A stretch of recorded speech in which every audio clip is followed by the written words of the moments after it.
আশা করি তোমরা ভালো আছো। আগের দিনের ক্লাস তোমরা ফলো করেছো, অঙ্কের ক্লাস দশম শ্রেণীর ছাত্রছাত্রীদের বলছি। আগের দিনে আমি অনুপাত সমানুপাত করিয়েছিলাম এবং বৃত্তস্থ কোণ সংক্রান্ত যে উপপাদ্য ছিল তার রেস্ট অংশটা সেটা করিয়েছিলাম। আজ প্রথমেই আমি যেটা করাবো সেটা হচ্ছে বৃত্তস্থ চতুর্ভুজ সংক্রান্ত উপপাদ্য, তারপরেই আছে তোমাদের, ওটিও সেকেন্ড টার্মিনালের সিলেবাসের মধ্যে ছিল। ওই বৃত্তস্থ চতুর্ভুজ সংক্রান্ত উপপাদ্যটা আজকে করাবো, ঠিক আছে? তাহলে তোমরা সবাই তৈরি থেকো। বৃত্তস্থ চতুর্ভুজ নিয়ে আমরা আলোচনা করব। তো এর আগে বলি, বৃত্তস্থ চতুর্ভুজ কাকে বলে তোমরা এর আগে তার সঙ্গে পরিচিত হয়েছো, তবু একটু মনে করিয়ে দিচ্ছি। তোমরা দেখো, জ্যামিতি যখন ক্লাস 10-এ শুরু করো তখন তোমাদের বলা হয়েছিল যে একটা সমতলে যদি একটা নির্দিষ্ট বিন্দু থাকে তাহলে সেই বিন্দু দিয়ে আমরা অসংখ্য বৃত্ত অঙ্কন করতে পারি। ওকে, দুটো যদি বিন্দু থাকে সমতলে তাহলে তাদের দিয়েও আমরা অসংখ্য বৃত্ত অঙ্কন করতে পারি। এবার যখন এই বিন্দুর সংখ্যা আরও বাড়বে, 3টে 4টে ইত্যাদি, সেগুলো কি হবে সেগুলো তোমাদের আলোচনা করা হয়েছিল। একটু মনে করিয়ে দিচ্ছি, 3টে বিন্দু যদি থাকে এবং তারা অসমরেখ হয় তাহলে আমরা প্রমাণ করেছিলাম যে 3টে অসমরেখ বিন্দু দিয়ে একই সমতলে আমরা একটা মাত্র বৃত্ত অঙ্কন করতে পারি। ওকে, এবং সেটা প্রমাণ করে দেখানো হয়েছিল এবং বৃত্তটা কীভাবে অঙ্কন করা যাবে সেটিও করানো হয়েছিল। এবার যদি বিন্দু সংখ্যা আরেকটু বাড়িয়ে দেওয়া হয়, আচ্ছা তার আগে বলি, 3টে বিন্দু যদি একই সরলরেখায় থেকে যায় অর্থাৎ সমরেখ হয় তাহলে কিন্তু কোনো বৃত্ত অঙ্কন করা যাবে না, সেটাও বলা হয়েছিল, তোমরা দেখেওছিলে যে 3টে সমরেখ বিন্দু দিয়ে কোনো বৃত্ত অঙ্কন করা যাবে না। এবার যদি বিন্দু সংখ্যা 4টে হয় এবং যদি 4টের মধ্যে যে কোনো 3টে যদি অসমরেখ হয় তাহলে কি হবে না, দুটো পসিবিলিটি আসতে পারে। কি না, হয় তাদের দিয়ে বৃত্ত অঙ্কন করা যাবে, নয় যাবে না। কীরকম না, 3টে যে কোনো বলেছি, 3টে 4টের মধ্যে যে কোনো 3টে হচ্ছে অসমরেখ বিন্দু, তাহলে 3টে বিন্দু দিয়ে একটা বৃত্ত সবসময় অঙ্কন করা যাবে। সেই বৃত্তটা চতুর্থ বিন্দুটা দিয়ে যাবে এমন কোনো নিশ্চয়তা নেই। যদি যায়, বৃত্তটা যদি চতুর্থ বিন্দুটা দিয়েও যায় তাহলে আমরা বলবো বিন্দু 4টে সমবৃত্তস্থ অর্থাৎ কনসাইক্লিক। এবার সেক্ষেত্রে ওই বিন্দুগুলোকে পরপর যদি আমরা একই অর্ডারে পরপর যোগ করি তাহলে কি হবে না, একটা বৃত্তস্থ চতুর্ভুজ গঠন হবে, ঠিক আছে? আর যদি না হয়, যদি ওই যে কোনো 3টে অসমরেখ বিন্দু দিয়ে যে বৃত্ত আঁকা যাবে সেই বৃত্তটা যদি চতুর্থ বিন্দুটা দিয়ে না যায় তাহলে আমরা বলবো বিন্দু 4টে সমবৃত্তস্থ নয়, অর্থাৎ সেখানে কোনো বৃত্তস্থ চতুর্ভুজ গঠন হবে না, ঠিক আছে? তাহলে বৃত্তস্থ চতুর্ভুজ কাকে বলে সেই সংজ্ঞাটা আরেকবার আমি বলে দিচ্ছি। যে চতুর্ভুজের 4টে শীর্ষবিন্দুই একই বৃত্তের উপর অবস্থিত তাকে আমরা বলবো বৃত্তস্থ চতুর্ভুজ। হ্যাঁ, তাহলে তাকে আমরা বলবো কি, বৃত্তস্থ চতুর্ভুজ, সাইক্লিক কোয়াড্রিল্যাটারাল ইংরেজিতে এটা বলে, ঠিক আছে? তাহলে এবারে আমরা বৃত্তস্থ চতুর্ভুজ সংক্রান্ত যে উপপাদ্য আছে সেগুলো করব। প্রথম যে উপপাদ্যটি আছে খুব সহজ এবং এটা খুব ইম্পর্টেন্ট একটি উপপাদ্য। এটি বলা যায় যে ওই রোটেশনালি মাধ্যমিকে আসে। এটা কি না, বৃত্তস্থ চতুর্ভুজে বিপরীত কোণগুলো সম্পূরক। সম্পূরক কোণ কাকে বলে তোমরা জানো, দুটো কোণের সমষ্টি যদি 180 ডিগ্রি হয় বা দু সমকোণের সমান হয় তাদেরকে আমরা বলি সম্পূরক কোণ। তাহলে আমরা দেখাবো যে একটা বৃত্তস্থ চতুর্ভুজ যদি আমরা আঁকি তার বিপরীত কোণগুলো তারা সম্পূরক হবে। দুরকম প্রমাণ আছে, আমি একটা প্রমাণ লিখবো আর একটা প্রমাণ মুখে বলে দিচ্ছি, ঠিক আছে? আমি এই ছবিটা আঁকি, দেখো ছবিটা আঁকছি।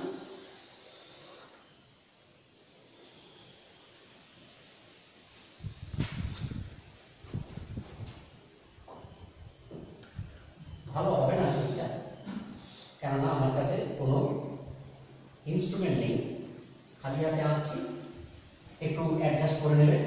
এটি নিয়ে ভাবনার কিছু নেই, কেননা তোমরা যখন খাতায় আঁকবে তখন তোমরা কম্পাস দিয়ে আঁকবে। যাই হোক, আমরা একটা সাইক্লিক কোয়াড্রিল্যাটারাল নিয়ে নিয়েছি এবং এটির নাম দিলাম ABCD। যে বৃত্তে এটি অন্তর্লিখিত আছে সেই বৃত্তের কেন্দ্র হচ্ছে ও। ঠিক আছে, তাহলে এবিসিডি একটা বৃত্তে অন্তর্লিখিত চতুর্ভুজ বা একটি বৃত্তস্থ চতুর্ভুজ, যে বৃত্তের কেন্দ্র হচ্ছে ও।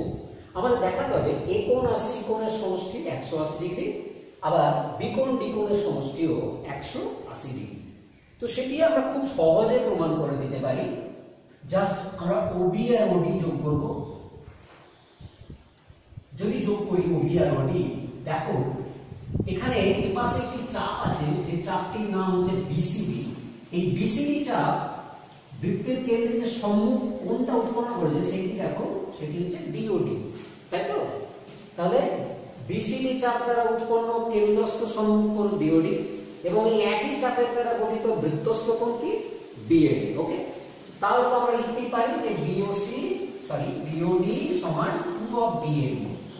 যদিও লেখার সময় এত শর্টে লিখলে হবে না, তোমাকে চাপটা উল্লেখ করতে হবে। বিসিডি চাপের উপর গঠিত কেন্দ্রস্থ, এখানে কেন্দ্রস্থ বলে লিখতে হবে, কেন্দ্রস্থ বিওডি সমান 2 বৃত্তস্থ বিওডি বিএডি, এটি বলতে হবে। ঠিক আছে, তো সে সময় আমি লিখিনি, আমি শর্টে বলছি, তার জন্য এইটুকুই শুধু লিখেছি। ঠিক একইভাবে দেখো এর যে বিপরীত চাপ এই বিএডি চাপের উপরে বৃত্তস্থ কোণ তো বিসিডি, কেন্দ্রস্থ কোণ কোনটা? কেন্দ্রস্থ সম্মুখ কোণ দেখো এই কোণটা, এবং এটা হচ্ছে এর রিফ্লেক্ট অ্যাঙ্গেল, বিওডি এর রিফ্লেক্ট অ্যাঙ্গেল এটি। ঠিক আছে, তাহলে আমরা কি লিখব না, বিএডি চাপের উপরে যে কোণ সেটি হচ্ছে কেন্দ্রস্থ কোণ, সেটি হচ্ছে বিওডি, এবং এটি প্রবৃদ্ধ বিওডি।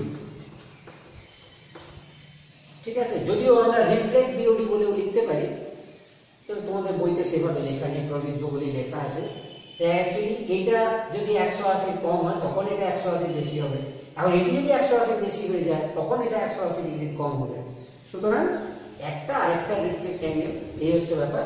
যাই হোক, প্রবৃদ্ধ বিওডি সেটি হবে 2 অফ বিসিডি। দেখো এগুলো যদি আমরা অ্যাড করে দিই, সংযোগ করে দিই, যোগ করে দিই, তাহলে কি পাবো? এবার হচ্ছে বিওডি কোণ আর প্রবৃদ্ধ বিওডি কোণ তার সমষ্টি, এবং সেটি কি না ও বিন্দুর চারদিকে যে টোটাল কোণটা তৈরি হয়েছে, যাতে যদি আমরা এটাকে প্লাস অর্থাৎ যোগ করে দিই, তাহলে এই পাশটাতে আমরা পাচ্ছি 360 ডিগ্রি, তাই তো? আর এই পাশে দেখো 2 কমন নিলে আমরা পাচ্ছি বিএডি প্লাস বিসিডি। ওকে, তাহলে 2 দিয়ে আমরা ডিভাইড করে দিলে পেয়ে যাবো কি, যে বিএডি আর বিসিডি এর সমষ্টি 180 ডিগ্রি। 2 দিয়ে ভাগ করে দিলে আমরা পেয়ে যাব। তাহলে বিএডি কোণ আর বিসিডি কোণের সমষ্টি 180 ডিগ্রি পেয়ে গেল, মানে এরা সম্পূরক কোণ হয়ে গেল। ঠিক একইভাবে আমরা যদি ওএ ও সি কে যোগ করে করি, তাহলে বি কোণ আর ডি কোণের সমষ্টি 180 ডিগ্রি দেখাতে পারবো। আবার এটা থেকে সরাসরিও আমরা দেখাতে পারবো, কেননা তোমরা জানো যে একটা চতুর্ভুজের 4টে কোণের সমষ্টি হয় 360 ডিগ্রি। দুটো কোণের সমষ্টি যদি 180 ডিগ্রি হয়, তাহলে বাকি যে দুটো উপরে আছে সেই দুটো কোণের সমষ্টি হবে 360 ডিগ্রি মাইনাস 180 ডিগ্রি, অর্থাৎ 180 ডিগ্রি। অর্থাৎ বি কোণ আর ডি কোণের সমষ্টিও আমরা এভাবে 180 ডিগ্রি প্রমাণ করি। এখন এইটা আমরা এভাবে না করে এভাবেও কিন্তু করতে পারি, সেটি আমি দেখাচ্ছি। ঠিক আছে, সেটাকেও আমি আর লিখে দেখাচ্ছি না, তোমাদের বইতে করা আছে, আমি আর লিখে দেখাচ্ছি না। যাই হোক, তো আমরা একটু অন্যভাবে এই ছবিটাকে আঁকবো, দেখো কিভাবে আঁকছি।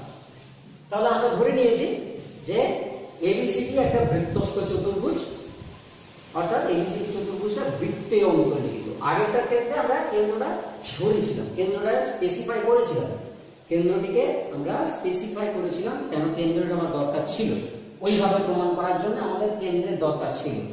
কিন্তু এইখানে যেভাবে প্রমাণটা করা হচ্ছে তাতে কেন্দ্রের কোনো প্রয়োজন নেই, কেন্দ্র যেখানেই থাকুক প্রয়োজন নেই, তাহলে কেন্দ্রটাকে আমরা নেগলেক্ট করছি। কেন্দ্র কোথায় আছে আমাদের বলার দরকার নেই, স্পেসিফাই করার দরকার নেই। এখানে আমরা যেটা করবো সেটা হচ্ছে কর্ণ দুটোকে এঁকে দেবো, কর্ণ দুটোকে আমরা এঁকে দেবো, অর্থাৎ এসি কর্ণ আর বিডি কর্ণকে আমরা এঁকে দিলাম। ঠিক আছে, তাহলে এবিসিডি একটা বৃত্তস্থ চতুর্ভুজ, প্রমাণ যেটা করতে হবে সেই এ কোণ আর সি কোণের সমষ্টি 180 ডিগ্রি এবং বি কোণ আর ডি কোণের সমষ্টি 180 ডিগ্রি, এটা তো সিম্পল।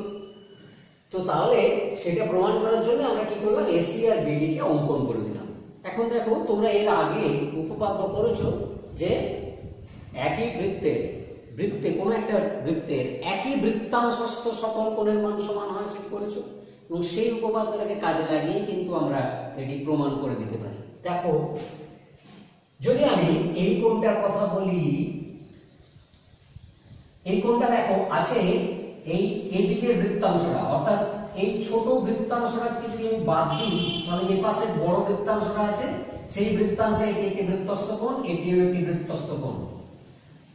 অর্থাৎ এই বড় বৃত্তাংশ এই বিসি কে জ্যা ধরলে তাহলে এই বড় যে বৃত্তাংশটা পাচ্ছি সেই বৃত্তাংশে দেখো বিএসি এবং বিডিসি এই দুটো কোণ আছে। ঠিক আছে, তাহলে আমরা জানি যে একই বৃত্তাংশস্থ সকল কোণের মান সমান হয়, তার মানে এই দুটো সমান কোণ। ঠিক একইভাবে এবার যদি সিডি কে জ্যা ধরি তাহলে দেখো এই কোণটার সঙ্গে এই কোণটা সিডি কে জ্যা ধরলে এই দিকটি ক্ষুদ্র বৃত্তাংশ, এদিকে হচ্ছে ক্ষুদ্রতর বৃত্তাংশ, এটি বৃহত্তর বৃত্তাংশ। এই বৃত্তাংশে দেখো দুটি কোণ আছে সিএডি এবং সিবিডি, এই দুটি বৃত্তস্থ কোণ, তাহলে এই দুটিও সমান। এই সমান বলে দেখো একই রকম চিহ্ন দিয়েছি, এই কোণটা সমান, তার জন্য একই যে চিহ্ন দিয়েছি একই চিহ্ন, এবং এই দুটি কোণ সমান যেরকম চিহ্ন দিয়েছি একই চিহ্ন দিয়েছি। কত পরিষ্কার যে এই দুটি কোণ সমান এবং এই দুটি কোণ সমান। এখান থেকে আমরা খুব সহজেই বলে দিতে পারবো যে এই কোণ আর সি কোণের সমষ্টি 180 ডিগ্রি, সেটা ফলো করো। তাহলে আমরা লিখছি স্বীকার্য বিষয় যেটা লিখতে হয় তোমাদের, সেটি কি না এবিসিডি চতুর্ভুজটি একটি বৃত্তস্থ চতুর্ভুজ, একটি বৃত্তস্থ চতুর্ভুজ,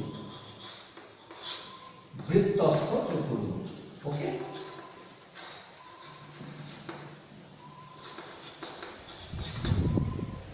আর কিছু না বললেও হবে। প্রামাণ্য যদি প্রমাণ করবে তোমরা সেটি কি না পরপর দুটো লিখে দেবে, অর্থাৎ তোমরা এখানে এই কোণ বলেও লিখতে পারো, আবার বিএডি কোণ লিখতে পারো, বিএডি কোণ প্লাস বিসিডি কোণ সমান 180 ডিগ্রি, এবং এবিসি কোণ প্লাস এডিসি কোণ সমান 180 ডিগ্রি। এইটাই তোমাদের প্রমাণ করতে হবে।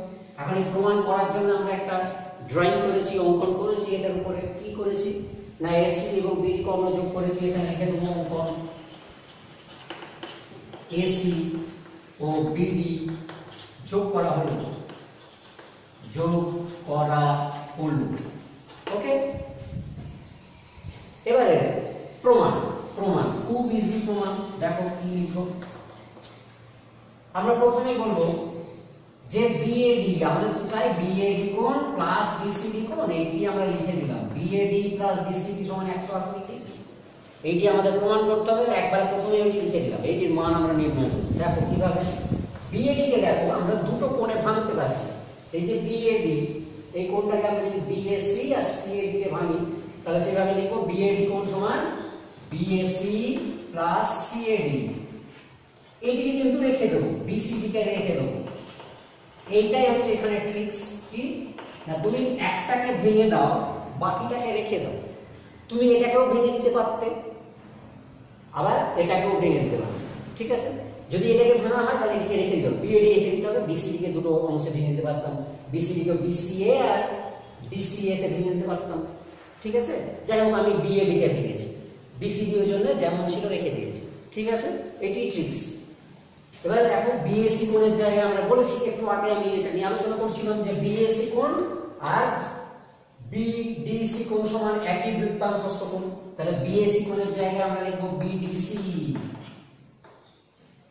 আবার সিএডি, এই যে দেখো সিএডি কোণ হচ্ছে সিবিডি কোণের সমান, এই কোণটা এই কোণের সঙ্গে সমান, তাহলে সিএডি এর জায়গায় সিবিডি, আর এটা যেমন আছে রেখে দিলাম। তো এটার জন্য তো যুক্তি দিতে হবে, সেই যুক্তিটা পাশে লিখতে হবে, ওটা আমি আর লিখছি না, লিখে ওখানে জায়গা নেই তার জন্য লিখছি না। তোমরা নিজেরাই লিখে দিতে পারবে যে বিএসি কোণের সঙ্গে কেন বিডিসি কোণ সমান, বলবে একই বৃত্তাংশস্থ বৃত্তস্থ কোণ, এটার সঙ্গে এটা। ঠিক একইভাবে সিএডি কোণের সঙ্গে সিবিডি কোণ কেন সমান না, ওরাও হচ্ছে একই বৃত্তাংশস্থ বৃত্তস্থ কোণ। ব্যাস, দেখো এবারে কি পেলে। দেখো এখানে যে তিনটে কোণ পেয়েছো, এটি হচ্ছে একটি ত্রিভুজের তিনটি কোণের সমষ্টি, তাই না? এই দেখো বিসিডি এর তিনটে কোণ হচ্ছে বিসিডি কোণ প্লাস সিবিডি কোণ প্লাস বিডিসি কোণ পেয়েছো, বিসিডি কোণ প্লাস সিবিডি কোণ প্লাস বিডিসি কোণ। অর্থাৎ তোমরা আগে থেকেই জানো যে এই তিনটে কোণের সমষ্টি 180 ডিগ্রি হয়, কারণ ত্রিভুজের তিনটে কোণের মোট মান 180 ডিগ্রি হয়, লিখে দিন। ব্যাস, প্রমাণ হয়ে গেল বিএডি প্লাস বিসিডি সমান 180 ডিগ্রি, খুব সিম্পল। এবং একইভাবে আমরা অন্য দুটো যে কোণ অর্থাৎ এবিসি কোণ আর এডিসি কোণ সেটা সমান 360 মাইনাস এই দুটো সমষ্টি করে 360 মাইনাস 180 অর্থাৎ 180 লিখে দিতে পারি, সেটাও লিখে দিচ্ছি। অতএব বোঝা গেল যে বিএডি এবং বিসিডি সম্পূরক। আচ্ছা, এটা দেখা দরকার নেই, এটা তো এখানে প্রামাণ্যতে আমরা ওইভাবেই লিখেছি, এটা প্রমাণ হয়ে গেছে। অতএব আমরা লিখব এবিসি প্লাস এডিসি, এটা সমান কি হবে না 360 ডিগ্রি মাইনাস ওই দুটো কোণের সমষ্টি এবি বিএডি প্লাস বিসিডি, এটা হচ্ছে 360 ডিগ্রি মাইনাস 180 ডিগ্রি, ওকে, সমান 180। এখানটাতে একটু যুক্তি দিয়ে দেবে যে যেহেতু আমরা জানি একটা এখানটাতে এই লাইনটাতে একটা যুক্তি দিতে হবে, যেহেতু চতুর্ভুজের চারটি কোণের সমষ্টি 360 ডিগ্রি, ব্যাস প্রমাণ হয়ে গেল, প্রমাণিত লিখে দিলেই হবে, ওকে। এটা হচ্ছে একটা উপপাদ্য, ঠিক আছে। তাহলে আমরা কি করলাম না একটা বৃত্তস্থ চতুর্ভুজের বিপরীত কোণগুলো যে সম্পূরক হয় সেটি প্রমাণ করলাম, ওকে। এবার এরই একটা বিপরীত উপপাদ্য আছে, যদিও সেটি অনেক সময়তেই পরীক্ষায় আসে না, তবুও কিন্তু সেটা করা ভালো। বেশিরভাগ উপপাদ্যই কিন্তু উল্টো দিক দিয়েও প্রমাণ করা যায়, সেরকম এই উপপাদ্যটাকে আমরা উল্টো দিক দিয়ে প্রমাণ করতে পারি। কিরকম, মানে এর বিপরীতে একটা বিবৃতি হয় কি, যদি কোনো চতুর্ভুজের এক জোড়া বিপরীত কোণ সম্পূরক হয়ে যায় তাহলে কি হবে না সেই চতুর্ভুজটা বৃত্তস্থ চতুর্ভুজ হবে, তার মানে তার শীর্ষবিন্দুগুলো সমবৃত্তস্থ হবে। এটি আমরা প্রমাণ করতে পারি খুব সহজেই। তাহলে এরপরে যেটা আমরা প্রমাণ করব সেটি হচ্ছে, আচ্ছা এখানটাতে আমি একটা হেডিংটা দিয়ে দিই, এটা দেওয়া হয়নি, বৃত্তস্থ চতুর্ভুজের বিপরীত কোণগুলি সম্পূরক, এটি আমরা প্রমাণ করব। বৃত্তস্থ চতুর্ভুজের বিপরীত কোণগুলি সম্পূরক, বিপরীত কোণগুলি সম্পূরক, এইটি আমরা প্রমাণ করব, ঠিক আছে। এটা আগে আমার লেখা উচিত ছিল, লেখা হয়নি, যাই হোক প্রমাণ হয়ে গেছে, তারপরে লিখলাম, ওকে। তো এবারে এর বিপরীত আমরা উপপাদ্যটা প্রমাণ, সেটা আগে বিবৃতিটা লিখি। বিবৃতিটা দেখো, এটা সকলের পড়া হয়ে গেছে, এবার আমি এটা মুছে দিচ্ছি।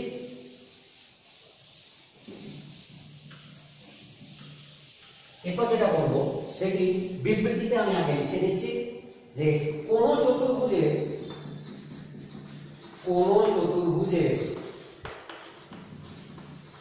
এক জোড়া বিপরীত কোণ যদি সম্পূরক হয়, এক জোড়া বিপরীত কোণ যদি সম্পূরক হয়,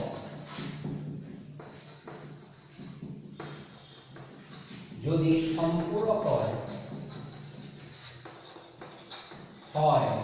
তবে চতুর্ভুজটি একটি বৃত্তস্থ চতুর্ভুজ হবে, চতুর্ভুজটি একটি বৃত্তস্থ চতুর্ভুজ হবে, অথবা আমরা বলতে পারি যে চতুর্ভুজের শীর্ষ চারটে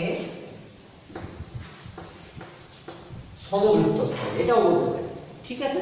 এইটা হচ্ছে বিবৃতি। এখন দেখো এখানে একটা জিনিস খেয়াল রাখবে, জোর দিয়ে বলছি, এইটি কিন্তু মনে রাখবে একজোড়া বিপরীত কোণ সম্পূরক, একজোড়া বিপরীত কোণ সম্পূরক, কিন্তু এটি মনে রাখবে। পরপর দুটো কোণ কিন্তু সম্পূরক হলে হবে না। মনে করো এরকম একটা চতুর্ভুজ আছে, এরকম একটা চতুর্ভুজ আছে, এটিও 90 ডিগ্রি, আবার এটাও 90 ডিগ্রি, এবং এটা যেমন করে খুশি আছে। এটি কিন্তু বৃত্তস্থ চতুর্ভুজ হবে না, এটি কিন্তু বৃত্তস্থ চতুর্ভুজ হবে না সব সময়। সেক্ষেত্রে এই কোণটাকে 90 ডিগ্রি অথবা এই কোণটাকে 90 ডিগ্রি হতে হতো, তবে হতো। এটি কিন্তু খেয়াল রাখবে, বিপরীত কথাটা বলা আছে। এটিকে দেখে কি মনে হচ্ছে এই চতুর্ভুজটা কি? ঠিক ধরেছো, এটা হচ্ছে একটা ট্রাপিজিয়াম। এটা কিন্তু যে কোন ট্রাপিজিয়াম কিন্তু তার শীর্ষগুলো সমবৃত্তস্থ হবে না। তোমরা এর আগে প্রমাণ করেছো, এইরকমই একটা প্রমাণ করেছো কি না, যে সমদ্বিবাহু ট্রাপিজিয়াম হয় তবেই কিন্তু তার শীর্ষগুলো সমবৃত্তস্থ। ওকে, তাহলে এবারে আমরা এটি প্রমাণ করব। ঠিক আছে, তোমরা লিখে নিয়েছো যে কোন চতুর্ভুজের একজোড়া বিপরীত কোণ যদি সম্পূরক হয় তাহলে চতুর্ভুজটা একটা বৃত্তস্থ চতুর্ভুজ হবে। ওকে, এবারে এটিকে আমি মুছে দিলাম। এবারে দেখবো কিভাবে এটা প্রমাণ করা যায়। তাহলে আমরা যে কোনো একটা চতুর্ভুজ ধরে নিলাম, যে কোনো এমন ভাবে আনবে যেন সেটা মনে না হয় যে কোনো একটা বিশেষ ধরনের চতুর্ভুজ হয়েছে, কোনো যেন বিশেষ ধরনের চতুর্ভুজ হয়েছে বলে মনে না হয়। মানে বর্গক্ষেত্র বা আয়তক্ষেত্র বা সামান্তরিক বা রম্বস ইত্যাদি বা কায়িক ইত্যাদি যেন না মনে হয়। দেখো এটি কিন্তু এমন ভাবে আমি ছবিটা এঁকেছি যাতে এরকম না মনে হয় যে এটি একটি কাইট, অথবা এটি একটি রম্বস, অথবা এটি একটি আয়তক্ষেত্র, অথবা বর্গক্ষেত্র, অথবা সামান্তরিক, এরকম যেন মনে না হয়। দেখো এই দুটো বাহু সমান হয়নি, এই দুটো বাহু সমান হলে কাইট নয়, এইগুলো সমান্তরাল নয়, এগুলো সমান্তরাল নয়, সুতরাং ট্রাপিজিয়াম তো হচ্ছেই না, প্লাস অন্য কোনো কিছুই হচ্ছে না। ঠিক আছে, এই কোনো যে কোনো একটা আমি চতুর্ভুজ লিখেছি, নাম দিলাম, দেখো একটা নাম দিয়ে দিই। যেমন মনে করো আমি নাম দিলাম, এরকম নাম দিচ্ছি এনডিআরএফ। ওকে, যা কিছু নাম দেওয়া যায়। এনডিআরএফ দেওয়ার কারণ আছে, তোমরা জানো এখন পশ্চিমবঙ্গ খুব খারাপ সময়ের মধ্য দিয়ে যাচ্ছে, আমরা খুব খারাপ সময়ের মধ্য দিয়ে যাচ্ছি, এবং এই খারাপ যে সময়, সেই সময় থেকে আমাদের উদ্ধার করার জন্য এখন এরা খুব কাজ করছে, এনডিআরএফ খুব কাজ করছে, ন্যাশনাল ডিজাস্টার রেস্কিউ ফোর্স, এরা খুব কাজ করছে, ওই জন্য আমি এইরকম নামটা দিলাম। ঠিক আছে, ওকে। তো এনডিআরএফ একটা চতুর্ভুজ, যা ধরে নাও এই কোণটা আর এই কোণটা সমষ্টি 180, এই কোণটা এবং এই কোণটা সমষ্টি হচ্ছে 180 ডিগ্রি, এই দুটো বিপরীত কোণ, পরস্পর বিপরীত কোণ, এই দুটো সমষ্টি হচ্ছে 180 ডিগ্রি ধরে নিলাম। তার প্রমাণ করতে হবে তোমাকে। আচ্ছা, ওখানে বলছি এক জোড়া বিপরীত কোণ, কেন বলছি এক জোড়া বিপরীত কোণ? এক জোড়া বললেই হবে, বাকি জোড়া তো অবশ্যই সম্পূরক হয়ে যাবে নাকি, তাই না? যদি এই দুটো সম্পূরক হয় তাহলে এই দুটো কোণের সমষ্টি তো 180 ডিগ্রি হবেই, সিম্পল। তো তাহলে সেই জন্য এক জোড়া কথা বলা হয়, এক দুটো কোণ হচ্ছে সম্পূরক। তা আমাদের দেখাতে হবে এই বিন্দু চারটে একই বৃত্তের উপর অবস্থিত হবে। তো এখন এই বিন্দু চারটের মধ্যে যে কোনো তিনটে তো একই বৃত্তের উপর আছে, যে কোনো তিনটে তো অসমরেখ, তাই না? যে কোনো তিনটে অসমরেখ বিন্দু, তাহলে যে কোনো তিনটে দিয়ে আমরা সবসময় একটা বৃত্ত অঙ্কন করতে পারবো। ওকে, তো তাহলে ধরে নাও তুমি মনে করো এন ডি এবং আর দিয়ে একটা বৃত্ত অঙ্কন করে ফেলেছো, সেই বৃত্তটা এফ দিয়ে যাবে তোমাকে প্রমাণ করতে হবে। সেই বৃত্তটা এই এন ডি আর দিয়ে যে বৃত্তটা আঁকা যাবে সেটা এফ দিয়ে যাবে, তোমাকে দেখাতে হবে। তুমি ধরে নাও যাবে না, এটিকে পরোক্ষ প্রমাণ করে তোমরা এর আগে করেছো, এরকম পরোক্ষ নিয়ম অনেক উপপাদ্য প্রমাণ করেছো। তো সেরকম ভাবে আমরা সেই টেকনিকই করা কি না, যেটা প্রমাণ করতে হবে ধরে নাও সেটা মিথ্যা, তারপর আমরা বলবো যে না আমরা যেটা করছি সেটা ভুল, শেষকালে আমাদের সেই ভুল স্বীকার করতে হবে। ঠিক আছে, তোমাদের এর আগে বলাও হয়েছে এরকম জিনিস। তো তাহলে আমরা বলছি যে এন ডি আর দিয়ে যে বৃত্ত আঁকা যাবে সেটা এফ দিয়ে যাবে না, ধরে নাও। যদি না যায় তাহলে কি হবে, আমরা ধরে নিতে পারি যে সেটি এই এফ ড্যাশ বিন্দু দিয়ে যাবে, অর্থাৎ আর এফ এর বর্ধিতাংশকে এফ বিন্দুতে, এফ ড্যাশ বিন্দুতে ছেদ করবে। অর্থাৎ এটা এই দিকে যাওয়ার কথা ছিল, আমি বলছি যাচ্ছে না, মানে এই আর এফ এর বর্ধিতাংশকে একটা বিন্দুতে ছেদ করছে ধরে নিচ্ছি। তারপরে কি করবো, এটা যোগ করে দেবো। ঠিক আছে, তো তাহলে এখন তো এটা বৃত্তস্থ চতুর্ভুজ হয়ে যাবে, তাই না? তাই তো হবে নাকি? আগে প্রথমে বলে দিই তারপরে লিখবো। তাহলে এনডিআর দিয়ে যে বৃত্তটা আঁকা গেছিল, সেই বৃত্তটা এফ দিয়ে না যে গেছে এফ ড্যাশ দিয়ে, সেরকমই আমরা ধরে নিয়েছি। এখন এটা যদি যোগ করে দিই তো তাহলে বৃত্তটা তো এরকম হবে, তাহলে বৃত্তটা এরকম হবে। তাহলে এই বৃত্তটা এরকম হলে যখন এন ডি আর এবং এফ ড্যাশ দিয়ে গেছে, মানে এইটা একটা বৃত্তস্থ চতুর্ভুজ গঠন করেছে, এইটা পুরোটা। তো তাহলে তো এই কোণটা আর এই কোণটা সমষ্টি 180 ডিগ্রি, তাই না? আমরা তো এটা প্রমাণ করেছি বৃত্তস্থ চতুর্ভুজ হলে তার বিপরীত কোণগুলো সম্পূরক হয়। সেভাবেই দেখো খুব সহজেই প্রমাণ হয়ে যাবে। তাহলে আমরা এখানে লিখছি স্বীকার্য কি না, এনডিআরএফ একটি চতুর্ভুজ যা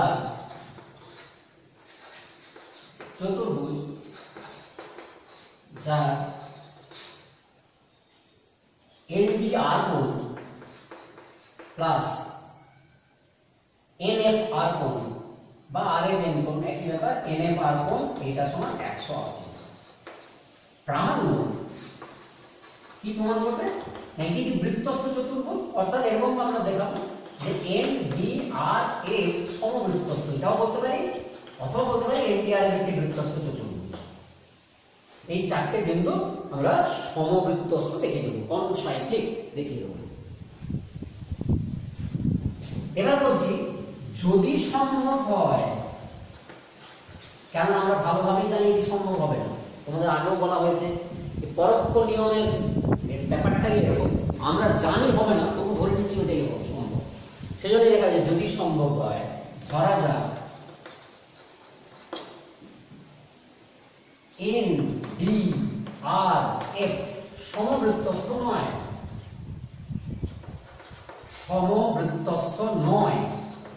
এবং শুধু এইটুকু ধরলে হবে না, আরেকটু আমাদের ধরতে হবে কি না এন ডি আর এই কিন্তু অসমরেখ বিন্দু দিয়ে অঙ্কিত বৃত্ত এর বিন্দুগামী না হয়ে এন ডি আর এই তিনটি অসমরেখ বিন্দু দিয়ে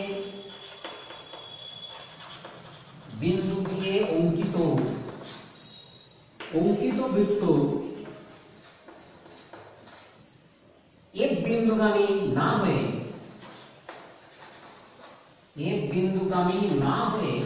কি হচ্ছে না আরএফ এর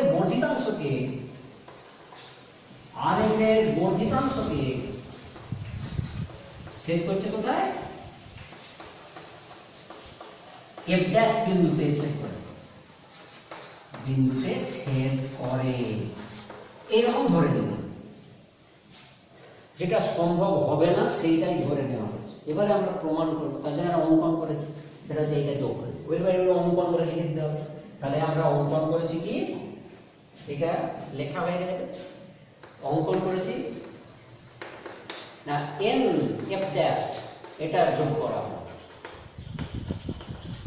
এফ ড্যাশ বিন্দু কেন বলা হচ্ছে, আমরা এটা অন্য নামও দিতে পারি অবশ্য, তবে ওইরকমই দিলাম। অ্যাকচুয়ালি এফ ডি তো যাবে, এরকম কোনো বিন্দুর অস্তিত্ব নেই, সেই জন্যই অ্যাকচুয়ালি এফ ড্যাশ বলে, এফ প্রাইম বা এফ ড্যাশ এরকম বলা হয়েছে। তো পরে আমরা দেখাবো এরকম বিন্দুর অস্তিত্ব এই এফ ড্যাশকে আমরা যোগ করি। এরপর আমরা প্রমাণ করব। প্রমাণটা আমি এই পাশেই করছি, এটা একটু মুছে দিচ্ছি, মুছে দিয়ে করছি না, জায়গাটা ঠিকঠাক পাওয়া যাবে। প্রমাণ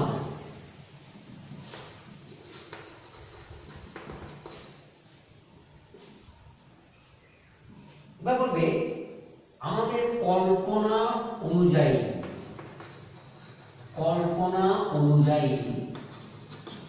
কি পেয়েছি না এন ডি, ডিটা মোছা হয়ে গেছে, এন ডি আর এফ ড্যাশ একটি বৃত্তস্থ চতুর্ভুজ,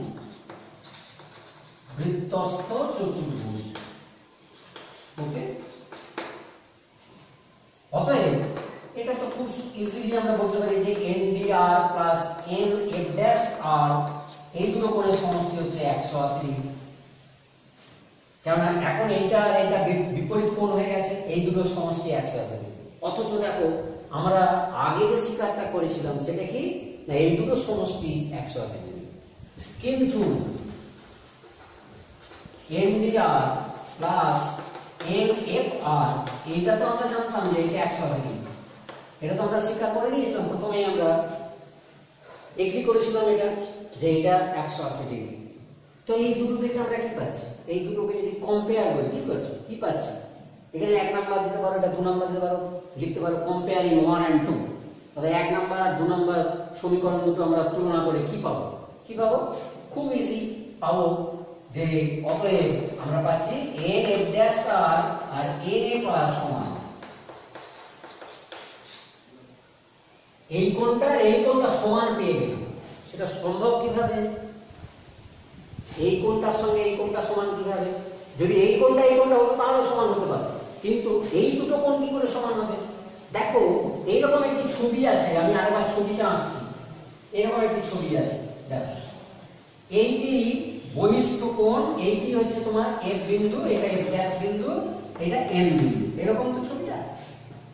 তো তাহলে এইটা সমান পেয়েছি আমরা, অথচ এইটা সমান, এটা প্লাস এটা হওয়ার কথা তোমরা জানো আগে থেকে যে একটা ত্রিভুজের বহিস্থ কোণ বিপরীত অন্তঃস্থ দুটো কোণের সমষ্টি সমান হয়।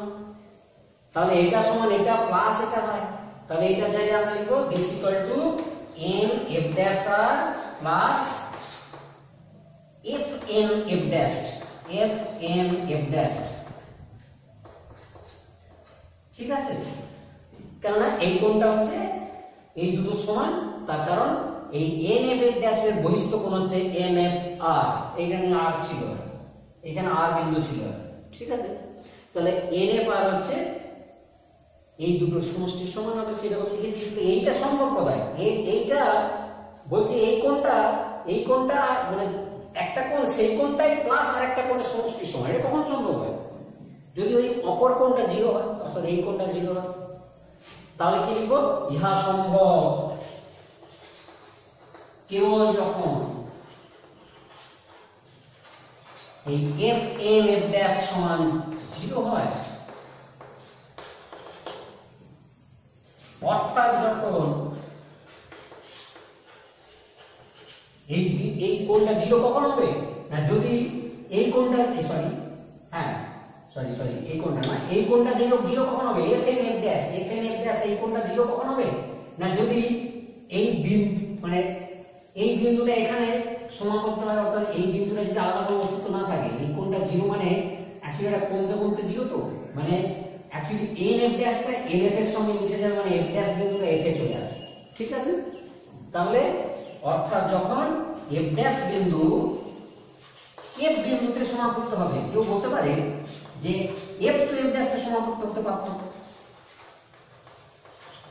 এফ তো এফ ড্যাশে সমাপতিত হতে পারত, কিন্তু দেখো আমরা তো এটা অলরেডি এক্সিস্ট করছিল, এফ বিন্দুটা অলরেডি এক্সিস্ট করছিল, কারণ আমরা ধরে নিয়েছিলাম এনডিআর এর একটা চতুর্ভুজ, সেখানে এফ ড্যাশের কোনো উল্লেখ ছিল না, তো এফ ড্যাশটা আমরা একটা কাল্পনিক বিন্দু ধরে নিয়েছি, সুতরাং সমাপতিত হলে ওই এখানে এসে পড়বে, এখানে যাবে না, ঠিক আছে, এটাই লেখা হবে।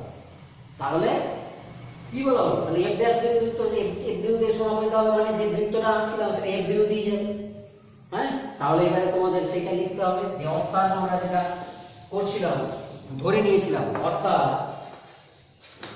আমরা যেটা কল্পনা করেছিলাম, আমরা যা কল্পনা করেছিলাম তা ভুল করেছিলাম, তা ভুল, এইটি কিন্তু লিখতেই হবে, তা ভুল, এই কথাটি লিখতেই হবে। অতএব ওই এন ডি আর বিন্দুগামী বৃত্তটি অবশ্যই এফ বিন্দুগামী হবে। তাহলে কি পেলাম, এই চারটে বিন্দু সমবৃত্তস্থ হয়ে গেল, অতএব বলা যাবে এন ডি আর এফ বিন্দু চারটি সমবৃত্তস্থ। তাহলে আমরা দুটো উপপাদ্য করলাম, ঠিক আছে, যে বৃত্তস্থ চতুর্ভুজের বিপরীত কোণ সম্পূরক এবং তার উল্টোটা একটা চতুর্ভুজের দুটো কোণ যদি সম্পূরক হয় তাহলে কি হবে না, সেই চতুর্ভুজটা বৃত্তস্থ চতুর্ভুজ। ওকে, এবার একটা অঙ্ক করবো, ছোট্ট অঙ্ক করবো একটা।